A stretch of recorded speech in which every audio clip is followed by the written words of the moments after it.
Hi everybody. So this past Saturday's episode of Talking Smack is as good as any to do the first review on. A lot of really interesting things happened. So I'm Casualeann. Come with me.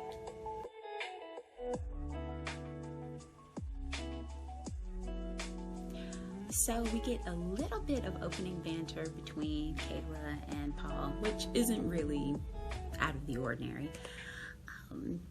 She asks how he is. He says, "Do you really care?" I had to look up what a knish was, and if you don't know what a knish is, Google it, because apparently, according to Paul Heyman, it is not his job to educate us dogs of the female persuasion. But the first segment is with Cesaro. And I'm going to break this one down a little bit more in more detail than the others, and you'll see why a little bit later.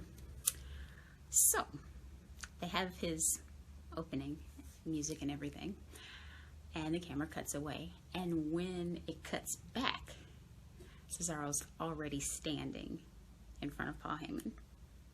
Standing. And smiling, but standing. Paul invites him to have a seat.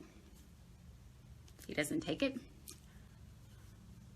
Paul bids him to be a professional and extends his hand. And Cesaro, rightly so, shakes it.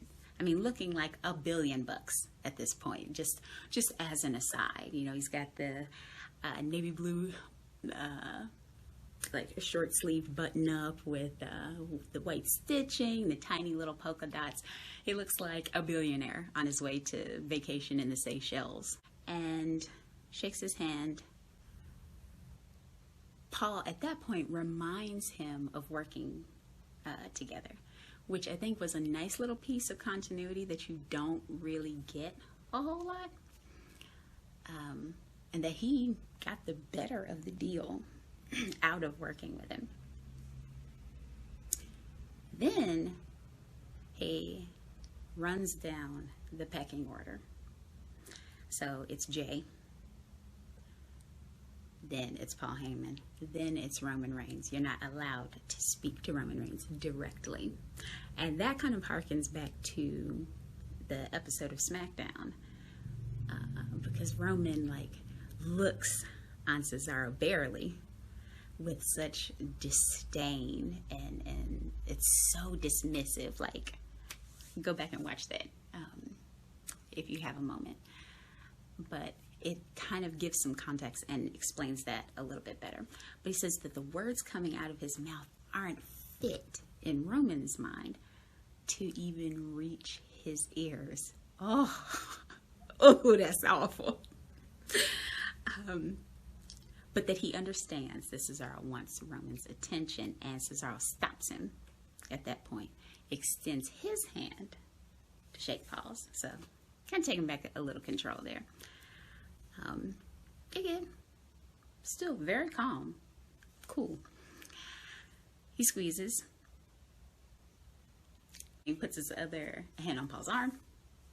Then the smile drops. Okay, now serious.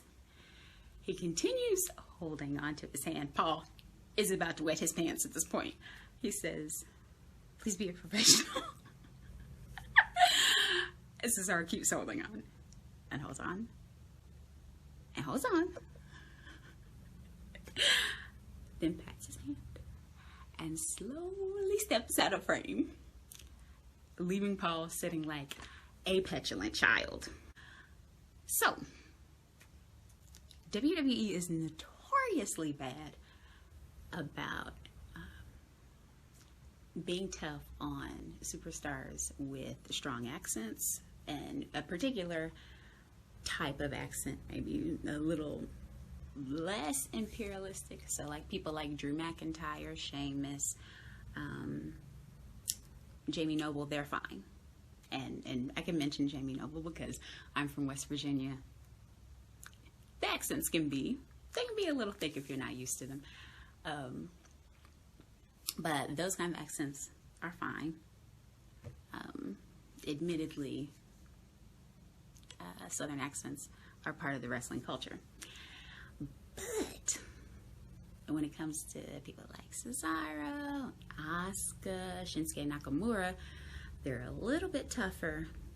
And I say that to say, if WWE is bound and determined to not have Cesaro speak, he did as much in this segment with nonverbal communication as he possibly could have.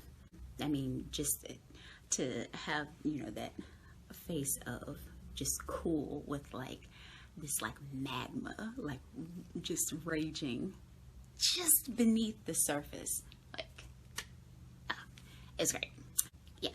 And him squeezing Paul's arm, giving him just a taste of that legendary strength. It was like just enough to be very threatening. But I hope that they'll be able to talk. I mean, that he'll be able to talk a little bit more, especially if they're really going to push him. But we'll just see.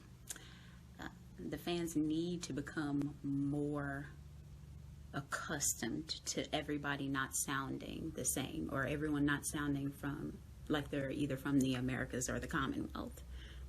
It's a big world. Okay, so end of segment 1. We go to a commercial break. Then there's an ad for the Roddy Piper A&E biography, which I am all in for. I think it premiered this past Sunday. I haven't had a chance to see it yet. Let me know down in the comments what you thought about it. But I am definitely looking forward to watching it when I have the chance. So we come back from the commercial break, segment 2, and Paul Heyman is shaking his hand like Cesaro heard it. And importantly, he is disturbed by how undisturbed Cesaro was by him, which I thought was a little weird because, okay, if you all have this history of working together, he knows you, why would you get under his skin? But anyhow, but the next segment proper is with Bayley, and she comes out and she's wearing Sami Zayn's t-shirt, you know, with his dance moves and everything on it. She runs down her resume in this promo. It's a little bit on the generic side when it comes to, like, you know, the veteran rookie type thing. I've done this, you haven't. You know, I've beat Sasha and Becky and Charlotte and Naomi, and, you know, you haven't done what I've done. She belittles Bianca's kind of Wrestlemania reaction, kind of in the very beginning of the match with Sasha. You know, Bianca's kind of taken in by the enormity of the situation, and you see some tears in her eyes before the match starts. And if you'll allow me a bit of digression here, I would say that I don't really understand a lot of the blowback that happened because of that. They made history, Sasha and Bianca did, by being the two first African-American women together to main event WrestleMania. And so I felt like the story that Bianca told in that moment, through those tears and that smile that they exchanged, was far and away better than anything that they built for them up to that point, with like the Reggie stuff and the SmackDown Women's Tag Team belts, like all of that. And that historical part of it, I think they should have leaned into a little bit better. It would have been a lot more interesting. But yeah, her tears spoke volumes. And I mean, between Bianca Roman and Cesaro, I mean, the theme of the video should be nonverbal communication. So while I personally don't agree with some of the blowback that she's gotten, I think Bayley incorporating that line, her character having that line, did a lot to kind of build her heel character and give her some credibility, because it's something very real that happens. You know, she says, we're not at home. This is our profession, right? So, great heel stuff. At this point, throughout the segment, Paul Heyman is just entranced by Bayley. So, you know, he's held her hand, he's kissed her hand, you know, he's sitting like this while she's talking, and when she leaves, like she leaves her mic behind, and he just looks at it like he is. Wow. Very strange, borderline sycophantic and creeperish even, but entertaining nonetheless. We get another commercial break from there, and we come back, and Sami Zayn is the next guest. And Kayla calls him WWE's resident conspiracy theorist. Alrighty. So Sami differentiates at this point between what a conspiracy theorist is and what a victim of conspiracy is. And he considers himself the latter. And the fact that WWE is labeling him as a conspiracy theorist is just propaganda, because he's speaking truth to power. The vast majority of the segment is about his dancing. Specifically, his dancing after Commander Aziz attacks Kevin Owens. Paul Heyman really wants him to dance. He doesn't want to dance. He says that dance comes from the joy within his soul, and in particular, the joy that he felt in that moment at Kevin Owens being hit by the Nigerian nail. Now, I like this aspect of like something really, really joyful causing him to dance, but it being like the sinister desire to see somebody hurt. Like, that's a really interesting contrast. I wish they would lean into it a little more and give him some substance in that regard, but I wouldn't be surprised if they don't. So that segment goes out. We get a promo for WrestleMania 2022 in Dallas. So, of course, Stone Cold is in this ad. And he, in this ad, reminds us of that chant, which I shudder to speak of. Why did he mention it? He says what? The worst possible chant in WWE. But there we are. So the final segment is usually now Paul Heyman kind of decimating whoever Roman is feuding with at the time. So we get a title card when we return from the ad break that says Roman versus Daniel Bryan, with the stipulation that if Daniel Bryan loses, he has to leave SmackDown. And of course, the title card says next Friday, but it's supposed to be Saturday morning. Seems like it's the worst kept secret ever that Talking Smack does not happen on Saturday morning. But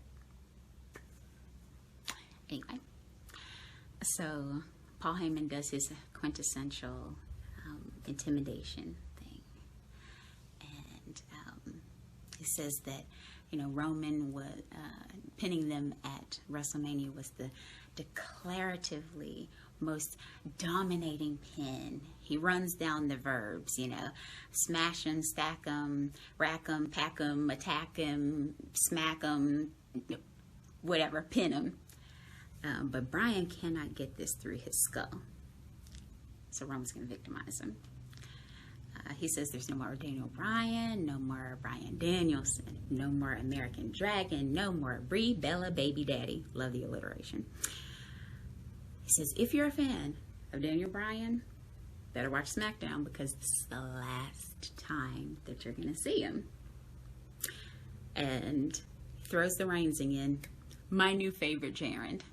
If anybody who can turn Reigns into a gerund is fine by me. But, you know, yeah, says that basically Roman is going to put Daniel Bryan out of his misery. And so with that, I would say Paul is like the unsung hero of Talking Smack. He is what helps it look like a proper show. And then the dynamic between he and Kayla is funny as well. So, if I had to give this a must-watch segment, if you have no other time after watching this video to watch the entire episode, the one I would recommend is, of course, the first segment with Cesaro. It gives you a lot of context about Cesaro's character, his shared history with Paul Heyman, and again, this non-verbal communication aspect, this angle that WWE seems to be emphasizing. It kind of brought what I thought, because of the Bayley and Sami thing, was a kind of 3 out of 5 show up to a 4. So, what did you all think was the must-watch segment of this episode? How do you think they're doing with bringing in more context with the characters? Let me know down in the comments. Oh, and let me know what you thought about the Rowdy Roddy Piper biography as well. But that's all for now. Be sure to like, share, and subscribe. Tap that bell icon to make sure that you get notifications about when new videos come out. Thank you all for watching. I'll see you soon.